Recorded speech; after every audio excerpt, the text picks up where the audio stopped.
बिस्मिल्लाहिर्रहमानिर्रहीम। अस्सलाम वालेकुम। हम कार्बन के एलोट्रॉप्स को डिस्कस कर रहे थे, जिसमें हम एलो डायमंड और ग्रेफाइट को काफ़ी डिटेल के साथ पढ़ा था लास्ट टाइम।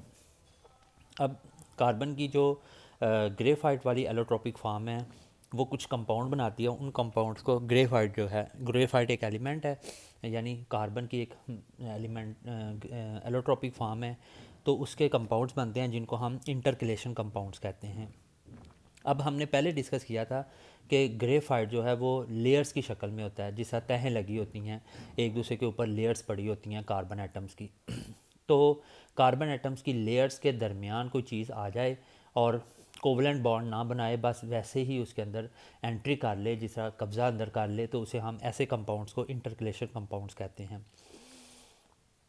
अब इंटरकलेशन कंपाउंड्स की आगे दो टाइप्स हैं। तो सबसे पहले इंटरकलेशन कंपाउंड्स देखते हैं। एंड इंटरकलेशन कंपाउंड रिजल्ट्स, इंटरकलेशन कंपाउंड तब बनता है जब फ्रॉम द रिवर्सिबल इंक्लूजन, यानी एक रिवर्सिबल प्रोसेस है, अंदर लेयर में दाखिल हो जाते हैं और वापस भी आ सकते हैं। तो एक रिवर्सिबली प्रोसेस के ज़रिए ये कब्ज़ा कर लेते हैं। कोई कब्ज़ा करने के बाद कोई कोवलेंट बॉन्ड नहीं बनाते, ठीक है, कोई एटम या कोई मालिक्यूल के अंदर ये चले जाते हैं। ये कोई एटम या कोई मालिक्यूल लेयर्स के अंदर चला जाता है किसी सॉलिड होस्ट की, और ऐसा सॉलिड होस्ट आना चाहिए जिसका लेमिनार स्ट्रक्चर होना चाहिए। लेमिनार स्ट्रक्चर क्या होता है? लेमिनार स्ट्रक्चर का मतलब है लेयर्ड स्ट्रक्चर होना चाहिए। जैसा मैंने बताया था वेफर्स बिस्किट है, उसकी लेयर्स होती हैं, ठीक है। तो वो लेयर्स जो होती हैं वो आप समझें ये लेयर्ड स्ट्रक्चर है। सेम ग्रेफाइट का भी स्ट्रक्चर ऐसा ही है, जैसा वेफर बिस्किट या ये जो कोई भी लेयर यानी कोई कागज़ या जिस तरह होता है ये छत्ता होता है शहद का, उसके अंदर भी लेयर्स होती हैं। There are two general types of graphite intercalation. Intercalation compounds की दो टाइप्स हैं। पहली क्या टाइप है, लेकिन इन दोनों में लेयर जो होती है वो प्लेनर ही रहती है। ऐसे इंटरकलेशन कंपाउंड्स जिनके अंदर जब कोई बाहर से कोई चीज़ एंटर होती है तो उसकी रिडक्शन कर देती है, ठीक है, उसको इलेक्ट्रॉन देती है। और ये काम कौन करते हैं? ग्रुप 1 के मेटल्स या कैल्शियम, स्ट्रोंशियम, बेरियम या कोई और लेंथेनाइड मेटल जो होते हैं। ये मेटल्स यानी आपको पता है रिड्यूस होने किसी को भी रिड्यूस करने की प्रॉपर्टीज़ है इनमें, तो वो इलेक्ट्रॉन देते हैं। तो जब एंटर होते हैं लेयर्स के दरमियान तो उनको इलेक्ट्रॉन देते हैं। इंटरकलेशन विद एसोसिएटेड रिडक्शन, साथ रिडक्शन भी हो जाती है ग्रेफाइट की। तो रिडक्शन हमेशा कौन करता है? Reducing agent. और मेटल्स, अल्कली मेटल ग्रुप 2 के मेटल जो चंद बताए हैं और लेंथेनाइड मेटल्स, और ये सारे रिडक्शन करते हैं। ऐसे भी इंटरकलेशन कंपाउंड बनते हैं जिनमें क्या होता है, ऑक्सीडेशन हो जाती है ग्रेफाइट की, ठीक है। और ऑक्सीडेशन ऑक्सीडाइजिंग एजेंट करता है और वो नॉन मेटल इलेक्ट्रॉन छीनते हैं और ऑक्सीडाइज कर देते हैं। For example bromine oxidising agent है, नाइट्रिक एसिड या फिर सल्फ्यूरिक एसिड। अब जो ग्रेफाइट है उसमें जब मेटल एंटर हो जाता है तो उसकी एक एग्जांपल है potassium octa carbide. Potassium octa carbide है।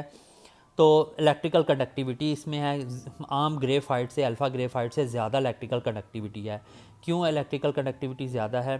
क्योंकि इलेक्ट्रॉन ऐड हो जाते हैं। कहाँ से इलेक्ट्रॉन आते हैं? पोटासियम इलेक्ट्रॉन देता है, रिड्यूस करता है इसको ग्रेफाइट को, तो वो डी लोकलाइज पाई सिस्टम का हिस्सा बन जाते हैं। अब पोटासियम ऑक्टा जो कार्बाइड है ये जब बनता है तो इसको हीट करते हैं तो ये डीकम्पोज होकर डिफरेंट प्रोडक्ट्स देता है। और उनमें ज़्यादा जो कॉमन है या ज़्यादा जो अमाउंट मिलती है वो कौन सी मिलती है? KC60 की मिलती है, ठीक है। KC60 जो है उसमें मेन प्रोडक्ट बनता है जब इसको हीट करते हैं। तो ये सीरीज़ ऑफ रिएक्शन से हीटिंग करने के बाद K24, K36 और एंड पे K60 में कन्वर्ट हो जाता है। उसके बाद ये है कि ये जो नेक्स्ट जो हमारा टॉपिक है वो है, अच्छा एक इधर चीज़ रह गई है कि अल्कली मेटल जो होते हैं ये ज़्यादा रिएक्टिव होते हैं आम ग्रेफाइट से, और ये हवा में और एक्सप्लोड हो जाते हैं और पानी के साथ भी रिएक्शन करके ये ब्लास्ट होते हैं। इसी तरह अगली जो हम क्लास को डिस्कस करेंगे वो है स्पेशल किस्म के, यानी हमारे पास एक सब्सटेंस मिलेगा जिसे हम फुलीरीन्स कहेंगे। फुलीरीन्स ये कैसे सिंथेसाइज करते हैं इसको? ये नेचुरली नहीं है, नेचुरली डायमंड और ग्रेफाइट है। तो फुलीरीन्स को कैसे बनाते हैं, इसकी सिंथेसिस क्या है और उसका स्ट्रक्चर क्या है? तो एक साइंटिस्ट था क्रोटो, ठीक है, उसने देखा कि उसके उसके साथ उसके को वर्कर ने डिस्कवर किया कि जब हम ग्रेफाइट के ऊपर लेज़र्स डालते हैं, ठीक है, काफ़ी हाई टेम्परेचर के ऊपर, तो एक नई एलोट्रोपिक फार्म कार्बन की हासिल होती है। यानी दो ही एलोट्रोपिक फार्म हमने डिस्कस किया, नेचुरली ग्रेफाइट और डायमंड। तो जब ग्रेफाइट के ऊपर लेज़र रेडिएशन करते हैं above 10,000 kelvin temperature, a new form, a new allotropic form is generated because of their molecular inter architecture. इनकी बहुत ही स्पेशल किस्म की यानी अरेंजमेंट हुई होती है कार्बन एटम्स की। तो उसी की बेस पे आर्किटेक्ट जो था उनका बड़ा मशहूर फुलर, उसके नाम पे इनका नाम रख दिया है फुलीरीन्स। अब ये जो फुलीरीन है ये भी एलिमेंट ही है, कार्बन उसकी एक एलोट्रोपिक फॉर्म है जो स्पेशल किस्म की एक ज्योमेट्रिक शेप रखती है। अब इनके अंदर जो मालिकुलर फुलीरीन्स हैं उनमें क्या आ सकते हैं, एक मालिकुल 60 कार्बन वाला हो सकता है, 70 वाला, 76 वाला, इसी तरह 78 वाला, 80 कार्बन वाला मालिकुल हो सकता है और 84 वाला। पूरा मालिकुल डिज़ाइन होने में, उसका स्ट्रक्चर डिज़ाइन होने में इतने इतने एटम हो सकते हैं। अब इनको बनाने के कई रूट्स हैं, ठीक है। अब हम इसको देखेंगे कि इनकी जो फुलीरीन की जो रिएक्टिविटी है, ये रिएक्शन में किस तरह हिस्सा लेते हैं। इनमें चूँकि कार्बन ही है तो कार्बन सबसे ज़्यादा हाइड्रोजन के साथ रिएक्ट करता है और इसको हम कहते हैं रिडक्शन करने के लिए हम सोडियम लिथियम लेकर उसको लिक्विड अमोनिया में करते हैं। ये साइंटिस्ट ने डिस्कस किया था, उसके नाम पे इसका नाम है बर्च रिडक्शन। जब हाइड्रोजन आ जाती है किसी भी कार्बन में तो उसकी रिडक्शन हो जाती है, तो इस रिडक्शन का स्पेशल नाम है बर्च रिडक्शन। उसकी यानी रिएक्शन में आता है ये। बर्च रिडक्शन में कौन सी चीज़ यूज़ करते हैं रिड्यूसिंग एजेंट के तौर पे, सोडियम लेकर या लिथियम लेकर लिक्विड अमोनिया में उसको यूज़ करते हैं। तो उससे क्या मिलता है, हमें मिक्सचर मिलता है, एक कंपाउंड नहीं मिलता, मिक्सचर मिलते हैं पॉलीहाइड्रोफुलीरीन्स के। यानी फुलीरीन तो कार्बन है तो उसमें हाइड्रोजन आ जाती है बहुत सारी, तो इससे पॉलीहाइड्रोफुलीरीन एक कंपाउंड नहीं मिलता, बहुत सारे मिलते हैं। ठीक हो गया। C60H32 जो उसमें सबसे ज़्यादा डोमिनेंट मिकदार में ज़्यादा होता है। तो ये फुलीरीन लेकर 60 कार्बन वाली इसके अंदर लिक्विड अमोनिया के अंदर लिथियम डालते हैं और ब्यूटानॉल यूज़ करते हैं सॉल्वेंट के तौर पे। तो C60H18 मिलता है और सबसे जो स्टेबल होता है वो, और भी बहुत सारे मिलते हैं पॉलीहाइड्रोफुलीरीन। सबसे स्टेबल जो है MCQ ये बनेगा वो कौन सा है, C60H36 वाला सबसे स्टेबल पॉलीहाइड्रो, यानी हाइड्रोजन आ जाती है तो पॉलीहाइड्रोफुलीरीन बन जाता है।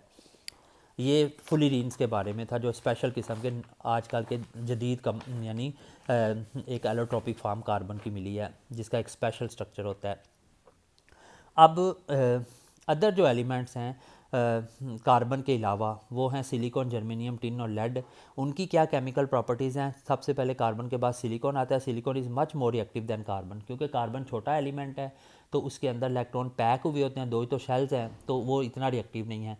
जैसे जैसे शेल्स का इजाफा होता है तो इलेक्ट्रॉन का निकलना आसान हो जाता है, तो रिएक्टिविटी बढ़ती है और मेटालिक करेक्टर भी बढ़ता है। Silicon is much more reactive than carbon at high temperature. Silicon जो होता है वो ऑक्सीजन से कंबाइन करता है, फ्लोरीन से, क्लोरीन से, ब्रोमीन से, आयोडीन से, सल्फर से, नाइट्रोजन से, फास्फोरस से, कार्बन से, बोरॉन से, और बाइनरी कंपाउंड मिलते हैं। बाइनरी कंपाउंड्स किनको कहते हैं, जिनमें सिर्फ दो किस्म के एलिमेंट्स हों। एटम की तादाद जितनी मर्जी हो लेकिन एलिमेंट दो किस्म के हों, एक कार्बन एक हाइड्रोजन, या एक नाइट्रोजन एक, इस तरह करके हाइड्रोजन।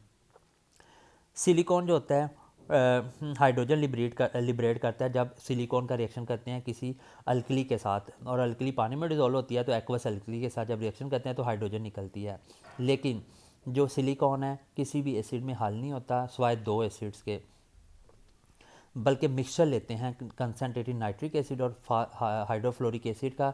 इसके मिक्सचर में सिर्फ सिलिकॉन डिज़ोल्व होती है। तो कोई भी अल्कली लेते हैं सिलिकॉन उससे रिएक्ट करके हाइड्रोजन गैस देती है। इसका मतलब है सिलिकॉन मेटल नहीं है, ये जो अल्कली से रिएक्ट करता है वो सेमी मेटल या नॉन मेटल होता है। अब ग्रुप 14 जब नीचे को आते हैं तो शेल में इजाफा होता है। शेल में इजाफा होने से इलेक्ट्रॉन निकलना आसान होता है और पॉजिटिव करैक्टर आने का चांस ज़्यादा होता है। तो इलेक्ट्रिक पॉजिटिविटी और रिएक्टिविटी भी एलिमेंट की बढ़ती है, रिएक्टिव होते जाते हैं क्योंकि इलेक्ट्रॉन निकलने आसान हो जाते हैं। तो जर्मेनियम जो उसके बाद सिलिकॉन के बाद जर्मेनियम आ जाता है, वो भी सिलिकॉन की तरह ही बिहेव करता है लेकिन बहुत ज़्यादा इलेक्ट्रोपॉजिटिव भी और रिएक्टिव भी है किससे, सिलिकॉन की निस्बत। तो अकेले कंसनट्रेटेड नाइट्रिक एसिड से भी ये रिएक्ट करता है और जर्मेनियम ऑक्साइड बना देता है, लेकिन अल्कली से रिएक्शन नहीं होता क्योंकि इसमें थोड़ा मेटालिक करैक्टर ज़्यादा आ गया। उसके बाद है हम कहते हैं कि इस तरह जर्मेनियम के मुख्तलिफ कंपाउंड से रिएक्शन होकर मुख्तलिफ सल्फ़र से रिएक्शन होकर सल्फ़ाइड क्लोरीन से क्लोराइड्स बनते हैं। अब एक स्पेशल किस्म का एक कंपाउंड बनता है जिसको हम कहते हैं पायरोफोरिक। पायरोफोरिक मटेरियल क्या चीज़ होती है, ये एमसीक्यू और शॉर्ट क्वेश्चन भी बन सकते हैं। पायरोफोरिक मटेरियल वो होता है जो खुद ब खुद जिसको आग लग जाती है, यानी खुद ही वो बर्न होना शुरू हो जाए, जिसमें माचिस की स्पार्क की ज़रूरत नहीं होती, बल्कि खुद ही स्पॉन्टेनियसली जो जिसको बर्निंग होनी शुरू हो जाए, ब्लास्ट हो जाए या आग लग जाए, उसे हम पायरोफोरिक मटेरियल कहते हैं। तो ये पायरोफोरिक मटेरियल जो है वो टिन से ही हासिल होता है। उसके बाद आ जाता है हाइड्राइड्स।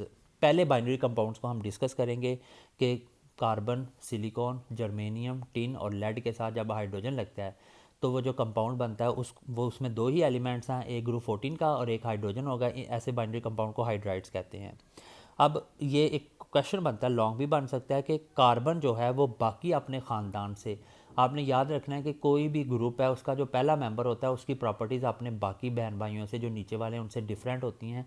इस चीज़ को हम पिक्यूलियर बिहेवियर कहते हैं कि डिफरेंट थोड़ा सा बिहेवियर। और उसकी मेन वजह क्या होती है, उसका साइज़ बहुत छोटा होता है बाकियों की निस्बत। उसमें दो ज़्यादा से ज़्यादा शेल होते हैं, वो बहुत ही पैक हुए होते हैं न्यूक्लियस के करीब होने की वजह से, और उसकी प्रॉपर्टीज़ के ऊपर असर करते हैं, उनकी प्रॉपर्टीज़ चेंज होती हैं थोड़ी सी बाकी अपने ग्रुप, इसे पेकुलियर बिहेवियर कहते हैं, बाकी ग्रुप मेंबर से। फॉर एग्ज़ाम्पल कार्बन जो है मीथेन की शक्ल में जब होता है तो इसकी क्लोरीनेशन हो जाती है, ठीक है, बहुत मुश्किल से होती है। लेकिन सिलिकॉन का जो हाइड्राइड है, साइलेन जिसको कहते हैं, वो बहुत वायलेंटली क्लोरीन से रिएक्ट करता है। इसका मतलब है बाकी भी रिएक्ट करेंगे सिवाय CH4 के, वो क्लोरीन से इतनी तेज़ी से रिएक्ट नहीं करता। इसी तरह SiH4 जो होता है वो हवा में उसको आग लग जाती है, आल दो इट इज़ काइनेटिक, हालांकि वो स्टेबल है, although it is the kinetic stability of CH4 with respect to reaction with oxygen। तो CH4 जो है वो ज़्यादा स्टेबल है SiH4 की निस्बत। उसके बाद है CH4 is stable with respect to hydrolysis. ना इसकी हाइड्रोलिसिस होती है, पानी से रिएक्शन नहीं होता, लेकिन SiH4 फ़ौरन रिएक्ट कर जाता है पानी के साथ है। इसी तरह कैटिनेशन वाली जो प्रॉपर्टी है वो सिर्फ कार्बन में है। कैटिनेशन क्या प्रॉपर्टी होती है, कार्बन कार्बन कार्बन कार्बन आपस में जुड़ते जाएं, कोवलेंट बॉन्ड बनाते जाएं, तो उनको कोई फ़र्क नहीं पड़ता जितने मर्जी जुड़ जाएं। बाकी एलिमेंट्स में ये कम होती जाती है सही है उनमें भी, लेकिन कम होती जाती है। अब ये एक शॉर्ट क्वेश्चन बनता है कि कार्बन के अंदर ये जो कैटिनेशन वाली प्रॉपर्टी है इतनी कॉमन क्यों है। उसकी दो रीज़न्स हैं। पहली रीज़न क्या है, कैटिनेशन कहते हैं कि इसमें carbon carbon carbon carbon carbon आपस में जुड़ते जाएं। और ये आप सेमेस्टर 3 में ऑर्गेनिक केमिस्ट्री में बहुत डिटेल के साथ पढ़ेंगे। जब ऑर्गेनिक कंपाउंड डिस्कस करेंगे वो कार्बन के ही होते हैं, ऑर्गेनिक कंपाउंड जिसमें कार्बन की जितनी मर्जी लंबी लेंथ कर लें वो बन सकती है। बाकी पीरियोडिक टेबल में कोई ऐसा एलिमेंट नहीं है जो इतने ज़्यादा एलिमेंट एक जैसे एटम आपस में जुड़ें। कार्बन कार्बन कार्बन आपस में जितने मर्जी जुड़ सकते हैं। इसकी वजह क्या है, पहली रीज़न ये है much higher carbon carbon bond enthalpy बहुत ज़्यादा है। जब ये बॉन्ड बनता है ना तो बहुत एनर्जी रिलीज़ होती है, इसका मतलब ये बॉन्ड स्टेबल है। बाकी जो एलिमेंट्स हैं ग्रुप 14 के ही ले लें, silicon silicon germanium germanium tin tin, इनमें इतनी ज़्यादा एनर्जी रिलीज़ नहीं होती, कम होती है। तो जितनी एनर्जी ज़्यादा रिलीज़ हो उसे बॉन्ड एंथैल्पी कहते हैं, उसे बॉन्ड मजबूत होता है। दूसरी वजह क्या है, दूसरी वजह ये है कि an additional factor that favors the formation of hydrocarbon, जो CH बॉन्ड की स्ट्रेंथ है, कार्बन हाइड्रोजन बॉन्ड भी बहुत ज़्यादा स्ट्रॉन्ग होता है। इसके बाद हम बाइनरी कंपाउंड्स का टॉपिक डिस्कस करेंगे इंशाल्लाह, वो हमारे नेक्स्ट लेक्चर में होगा। बाइनरी कंपाउंड डिस्कस होंगे सारे ग्रुप 14 के एलिमेंट्स के। अल्लाह हाफिज़।